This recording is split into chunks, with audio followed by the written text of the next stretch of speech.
Approximately 12 to 15 years ago, the Women's Auxiliary Board envisioned a retirement seminar that is held during the month of April. And since its inception, the board members have pretty much been working and not retired. The seminar has served as a medium for church and community involvement and information, with topics that have focused on utility information and management, adult caregiver support services, and container gardening, to mention a few. We appreciate you joining us today for this program, and now we will have our prayer led by Ms. Claire Merrill.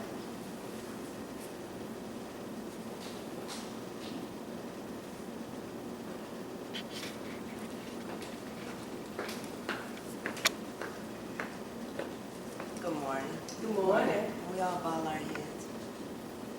Heavenly Father, we give you thanks and grace and just appreciation for your mercy. We thank you for bringing us through the storm and being able to experience the storm.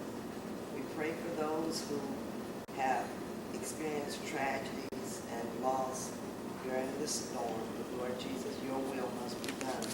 We thank you for this day, for this opportunity, for the participants, for our speaker.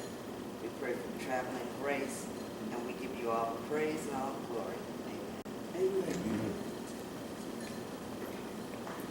Moving along, as I should have said before, but it was so comfortable in interacting with everyone that was present.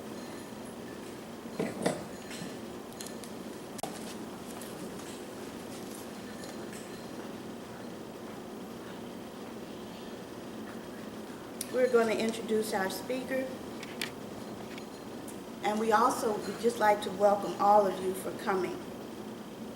Patrick W. Mardis, Sr. was born in 1958 to the late John Sr. and Carolyn Mardis. He grew up in Southwest Birmingham, and he attended Our Lady of Fatima Catholic School, Ramsey High, and the University of Alabama. He holds a Bachelor of Science degree in criminal justice. He has been in law enforcement since 1977 and has worked in almost every facet of law enforcement positions, from a file clerk to the chief of police.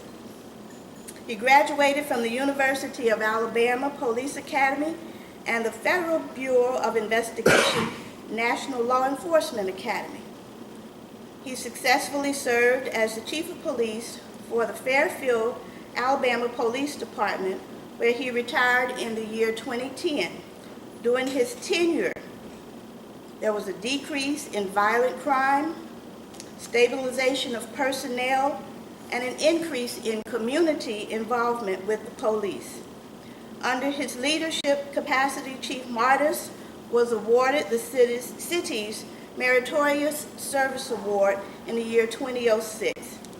In January of 2008, he was nominated as a member of the Cambridge Who's Who among law enforcement professionals. In 2010, he was blessed to be appointed as the Chief of Police, Director of Public Safety for Tuskegee University, after full police powers were given to the agency by the Alabama Legislative Act. He was elected as District Representative for Police Chiefs of Alabama, Police Chiefs Association, and is a gentleman of the Omega Psi Phi fraternity. He is married to Robin Williams Mardis, and Chief Mardis attributes his success as him not being a gift to Fairfield, but Fairfield being God's gift to him. Let us please welcome our speaker for this occasion, Chief Patrick W. Mardis.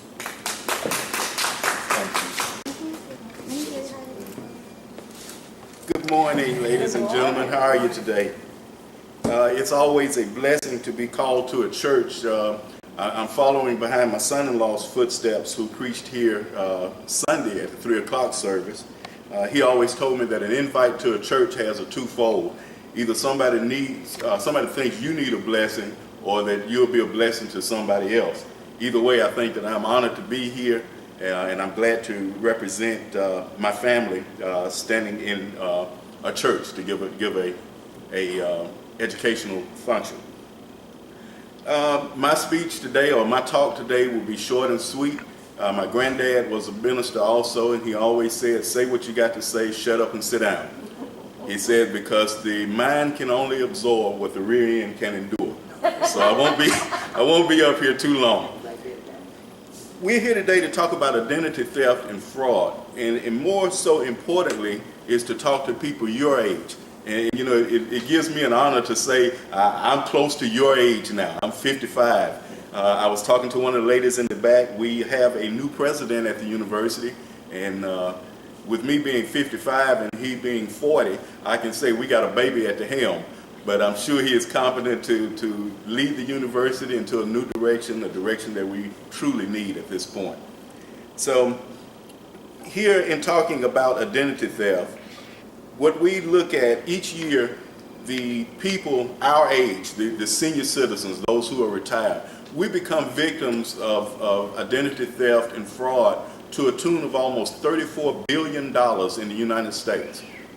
That averages out to about $4,136 per person in the United States. Imagine what we could do with tithes and offering if that same $4,000 was put into the coffers of this church. We could move some things in the community. But one of the things that we have is people prey on us, and I'm not talking about the P-R-A-Y, I'm talking about the P-R-E-Y. They prey on us. Why? Because we are established. You know, a lot of you ladies here especially, some of you may be widowers, some of us may be, you know, we're getting fixed income, but that fixed income is at a point that the thief knows it's going to be there the third of every month. My grandmother used to say, I'm sitting here waiting on the mailman for the third of the month. Well, so is the thief. He's sitting there waiting. And we do things by repetition. We make mistakes by repetition because we don't think nothing of it. We just do things, and then this criminal, and even the Bible describes this criminal. He tells us in Matthew 7:5 that this criminal is coming to us dressed in sheep's clothing, but he's really a ravenous wolf ready to devour us. And that's what this person, the thief, is doing. He knows we're going to have an income coming in every month, and if he can tap into it, he's going to have an income every month. Now, what we do on that, most of the identity theft, how many here got grandkids in the home with them? Okay. The biggest part of identity theft is our kids. Unknowingly, you know, I'm going to say identity theft is divided into two categories. One is greed.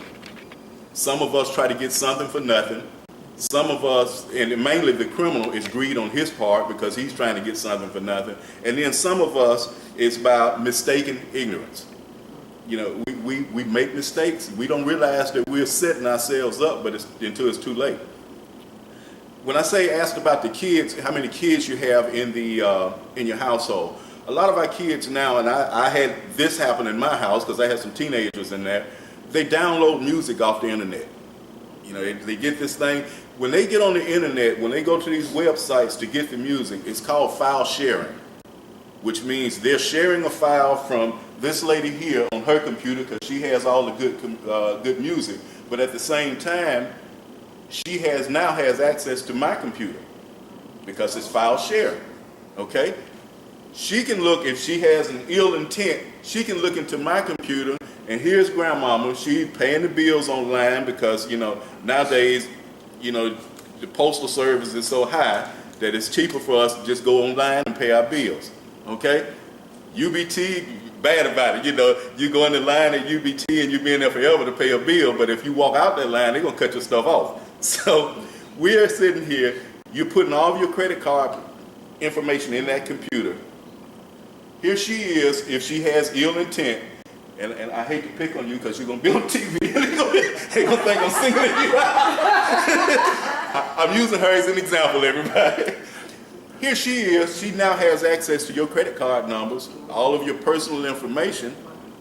Now she goes online to the QVC that she's watching on TV, and she's seeing all these fine jewelry that she wants because she wants to look good in church Sunday morning. She's using your credit card to buy that stuff. You don't know nothing about it. But she's just as happy, watches all the time, you know. Those are the things we have to watch. And that's when I said, when I talked about mistaken ignorance.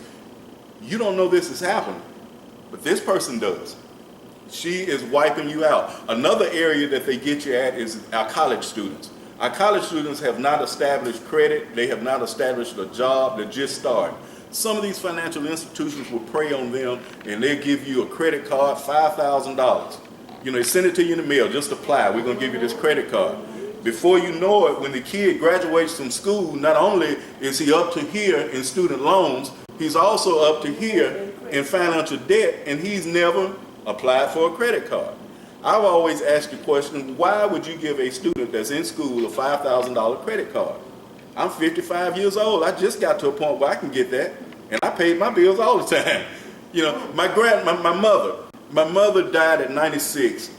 Mom never had a job, but we never went home. We never went for nothing. She was on fixed income. Mama could, you know, I believe when they talked about feeding the multitude, I believe she was there, because you know we never lacked for nothing. But you know, same thing. Mama ain't got a job, but Mama got American Express with an unlimited, you know. Mama got a MasterCard with $10,000 on it. She ain't working nowhere. If she charged $10,000, how's she gonna pay it? She getting $328 in on Social Security. How you gonna pay it? You know, those are the things you have to look at. I had a brother with a problem, and he found out about that credit card, and certainly he took advantage of her, took advantage of the family. Mom had been dead almost a year and was still getting bills, you know, and so, you know, those are things that happen. It happens in all of our families. So no one is exempt from it. We talked about the file sharing on the computers. That's one way. We talked about applying for these credit cards is another way that they get you. How many of you all have gotten calls from people that says, we have a collect call for you from, they may even list a family member name. Will you accept the charges? Don't do it.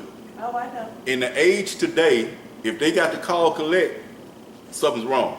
Because even if they're in jail, you know, even if they're in jail, you will have a call ID. You'll know that's coming from the Macon County Jail. And if you know Pookie, you ain't seen him in 2 days, maybe that's Pookie, he in jail. But now what we're running into is people will call you and you say, yes, I will accept the charge. What they do is immediately hang up. Then they call their girlfriend in Timbuktu, and you got that phone bill. So that's another scam. That's a phone scam that's going on. Right now, we're getting income tax refunds. IRS is seeing a lot of scams where people are sending emails out and they're saying, look, this is the IRS. We're trying to contact you about your refund. Okay, you're 80 years old. You ain't even filed income tax. So what refund you talking about? But some of us will go ahead and say, yeah, I'm waiting on my refund. Give me your Social Security number. You type in that Social Security number, they got you. They got you. Number one, IRS doesn't respond to you by email. They don't solicit by email. They'll either come knock on your door or they'll send you a letter telling you, you know, what concerns that they have. Another area that you're seeing a lot of people are going door to door selling burglar alarms and things like that. You know, I don't let solicitors come to my house. You know, if I need a burglar alarm, I've seen TV commercials enough for ADT and for Rollins and for things like that, I'll make the contact. Because what happens is you let these people into your house, and I'm not saying all of them, some of them are legit, but you don't take the chance. You let these people into your house, number one, they see what's in your house. They're coming back to get it. They're coming back. Or you give them all of your information and they run with it. They attack your credit. You know, one of the things, I got a call just yesterday where I picked it up and it was a voice thing. It said, every 15 minutes a burglary occurs in your area. Well, I know that. I'm the police chief. You know? So you ain't telling me nothing new. I need to talk to you how to solve crime. Well, unless you are the Lord or another police officer, what you going to talk to me about? I'm on top of this already. But, you know, it's things like that, it's scams like that they try to get to you to, you know, just tap into your resources. Now, one of the things that we do look at is ways to prevent identity theft in your age. I use the technique is, your parents used to tell you got to fight a person. If a person is fighting you with a stick, you got to fight with a stick. Well, I call it the scam approach. If a person is coming at you with a scam, you got to come back in with them with a scam. But my version of the scam, I took the word scam, S-C-A-M, and what I did was, number one, you got to be stingy. Got to be stingy. You ain't gonna get nothing for nothing in today's society. You know, you even got it's hard to even get a prayer for nothing. You know, I'm telling you. I'm just being honest with you. It's hard to get a prayer for nothing. You have preachers on TV selling prayer cloths and all that. You know, you got a Bible. That's your prayer cloth. You know.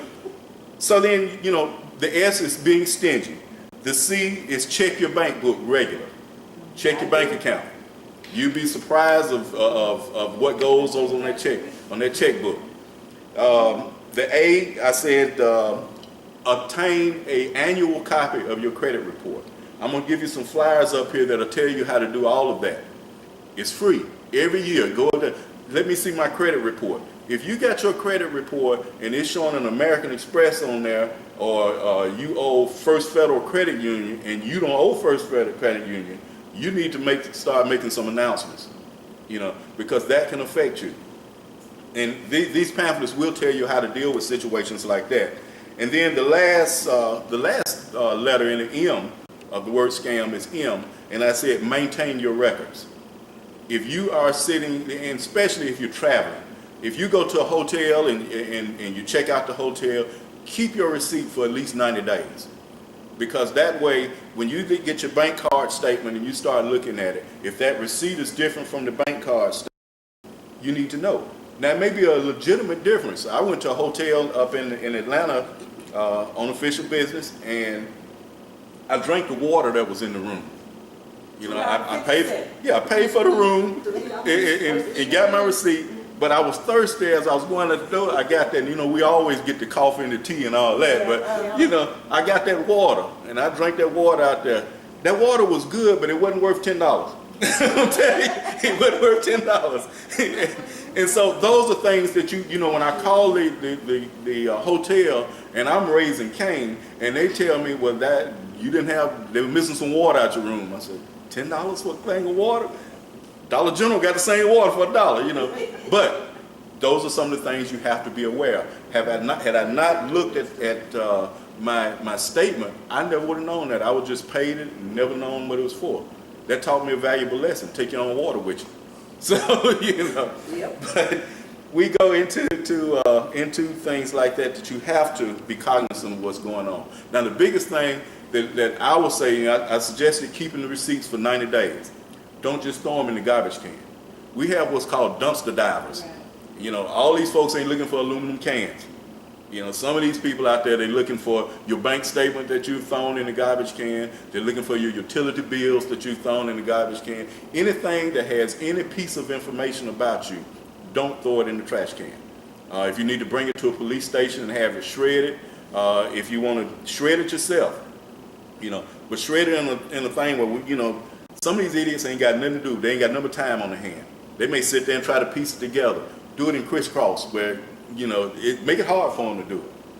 Keep in mind, you have worked hard for everything you got. I bet you in here, some of the things you got, very few, somebody just gave them to you. You worked hard for them. You sacrificed for them. This idiot that's out there in the street, he ain't working. He gonna work hard trying to get it from you. And it doesn't make no difference because your mama, grandmama, auntie, biggest church grower in Tuskegee, he's still going to take advantage of you if he can get to you. Now, the Bible, I'm going to close by saying that the Bible also gives you instructions. I use the term Bible. The Bible is basic instructions before leaving earth. You know, and I'm not the traditional police chief. I don't believe in keeping the separation from church and state. That's how we got to where we are now. You know, if you kept the Lord into your problems, the Lord would have walked you out of the problem. So that's how I view the thing. And I tell everybody, if you don't want to hear me say or talk about the Lord, don't invite me. Because, you know, I got a right to say what I want to say once you invite me. But the Bible tells you in Proverbs 21:6 They knew way back then that we were going to come into times like this. And it says, he told the person that takes advantage of you, that's taking advantage of you through these scams and through these tricks and trickery, he says, the getting of treasures by a lying tongue is a vanity tossed to and fro that will only result in death. So the Lord's going to deal with these people, but it's going to send you through a lot of problems in a time. And hopefully, if any of you have ever been a victim of identity theft and scam, hopefully it has made you stronger. You realize your mistake, and you can share your experience to help someone else fall into the same fate. I want to thank you all for inviting me here. I told you it was going to be quick. So, take advantage of these pamphlets, and if you have any questions, I'll entertain them at this time. Yes, ma'am. My question is, all these new telephone calls that are coming in from people knowing that I'm a senior citizen for some reason or another, and talking about security, et cetera, I hang up on them. And I started saying to them, instead of hello there, I'd say, who's calling, please? If I don't have that, and sometimes it's people I know this, is there something wrong? Yeah. But usually if it's on a computer kind of thing, there's silence. But my thought is that this is a new way they're coming into your home, and thank God for the caller ID. But not everybody has caller ID, and so they'll answer the phone. They get involved in telephone conversations, particularly if they're lonely, and the people pick up on that. And that's one thing that I forgot to touch on, but you're exactly right on that.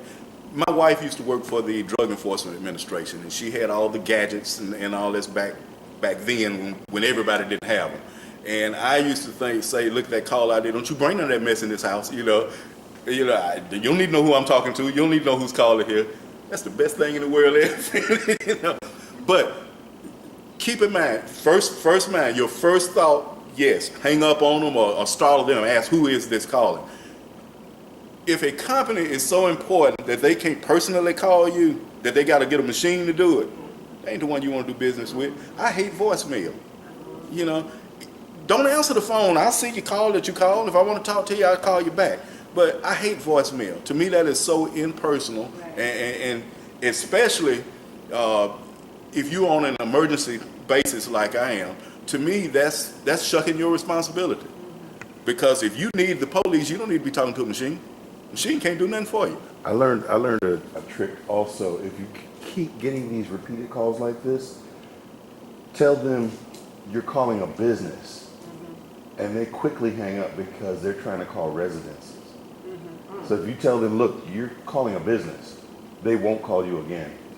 Well, recently, there's some research group that's calling me. Yeah. And so I answer and hang up right away. I don't even. And you can ask them to take you off of their calling list. Right. But, that works sometimes, but some of them are persistent. Yeah, they will. Yeah. Now, you made a statement, you used the word during your questioning, by some of us are lonely. Right.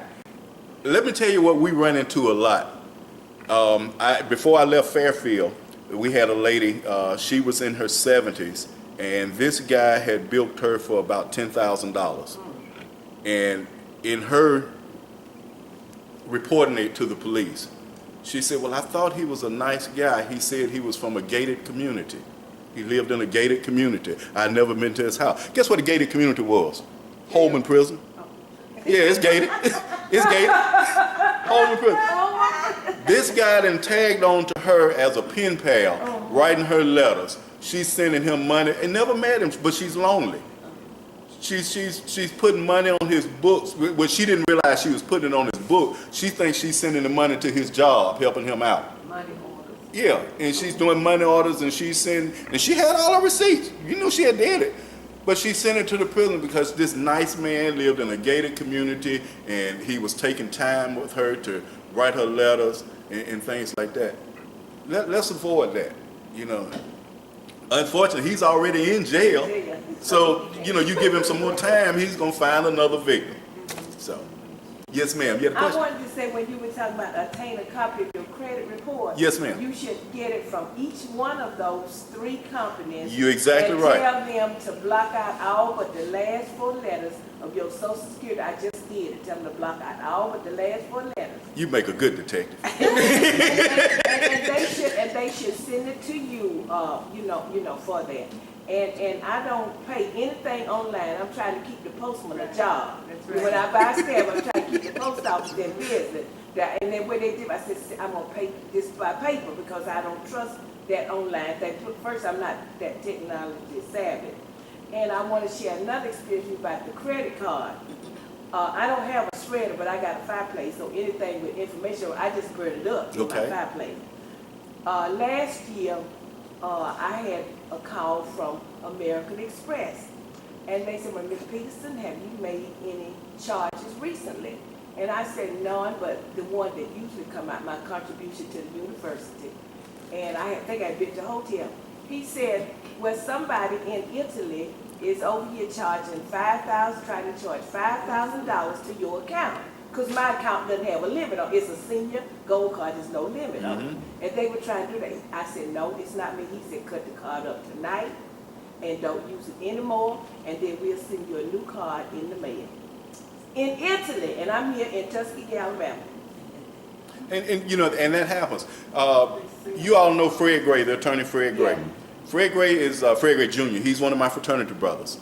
I saw Fred Gray one Friday night, and I got an email Saturday night that says he's in Spain. And somebody has robbed him of his wallet, and can I wire him some money? And I said, well, I know, he ain't gone that quick, So I sent him an email on another email thing. He said, hey, man, that ain't me, Right. But along the thing, and that's one of the things I did. On that same American Express you have, on that, I wrote ID required. Rather than sign it, ID required. That way, whoever uses it, they got to show their driver's license or something like that. And most of the times, if I go to a store and they don't ask that, especially if I got time and I'm feeling foolish. I asked them, why not? Yeah, why you didn't don't answer? want my ID? You didn't even look at the card, Thank you. So, but most of your reputable businesses will go ahead and honor what's on the back of that card and show some ID, make you show some ID. But everything that you can do to be safe works. Follow your first mind and remember, anything that comes easy ain't good for you. Okay? Anything that comes easy. Well, Yes, ma'am. Social Security and income tax return, all those checks go directly to the bank. They don't come to me. Yes, ma'am. So that, I think. That's an excellent thing, and that's what I did. Now I probably was real slow about doing that because most of the time I owed IRS and I didn't want them to have access to my bank account. But ladies and gentlemen, IRS already has access to all of that, so they already have. You mess around and don't pay them, you'll see that they already have that access. So And they good friends with Social Security. they are, They're and a good friend. I will close by saying that, number one, thank you again for inviting me here. I believe in inclusion. I believe in the town and gown relationship of the university and Tuskegee. Tuskegee is the best kept secret in the state of Alabama. The problem is a lot of us want to keep it a secret. Okay? We can't work together. We don't want to do things because it's not my idea. We got to come together. The Bible tells you that also. Martin Luther King even said it. You either going to come together as one, or we're going to all perish as fools. That's right. Okay? So let's come together. I believe in working together so that we don't duplicate stuff. I have an excellent working relationship with the city police chief and the sheriff, and we're going to keep it that way. When we come out that gate, or if something happens at your house, you may see a Tuskegee University officer there, because I'm not concerned with jurisdiction. Let the attorneys work that out. But we're here to work together as one and to make this a safe and vibrant community like it was years ago. Thank you. Thank you.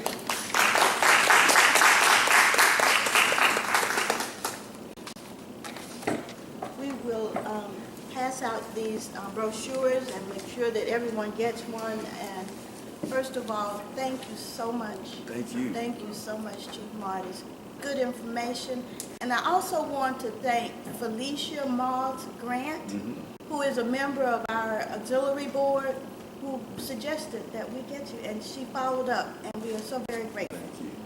So at this point, are there any other questions before we just go ahead, and we're going to continue on, but we're going to be more sociable, more casual, but we're going to be about business because we do have a 12 o'clock deadline.